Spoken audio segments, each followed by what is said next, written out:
Hey everyone, welcome back to the channel. Today, we're diving into something super practical. How to add your driver's license to Google Wallet in 2025. With digital IDs becoming the norm, this feature can save you time and hassle, whether you're at the airport, a store, or anywhere that needs quick verification. Let's get started. First off, make sure you have the right setup. You'll need an Android device with the latest version of the Google Wallet app installed. Also, ensure your driver's license is valid and not expired. Google won't add it if it's outdated.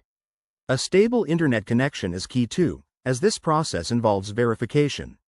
Step 1. Open the Google Wallet app on your phone. If you don't have it, download it from the Google Play Store. Step 2.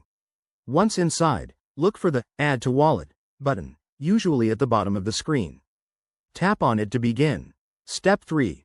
From the menu, select ID or driver's license. This might be under a category like passes and IDs.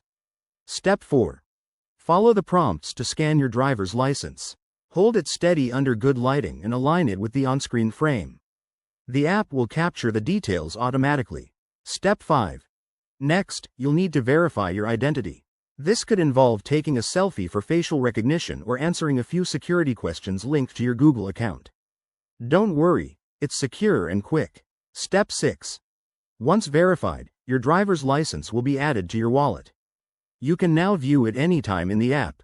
If you run into any issues, like the app not recognizing your ID, check your permissions in your phone settings to ensure camera and location access are enabled. And remember, while this is convenient, always keep your physical license as a backup. There you have it. Adding your driver's license to Google Wallet is that easy. It's a great step toward going digital in 2025. If you found this helpful, smash that like button, subscribe for more tech tips, and hit the bell icon for updates. Thanks for watching, and I'll see you in the next video.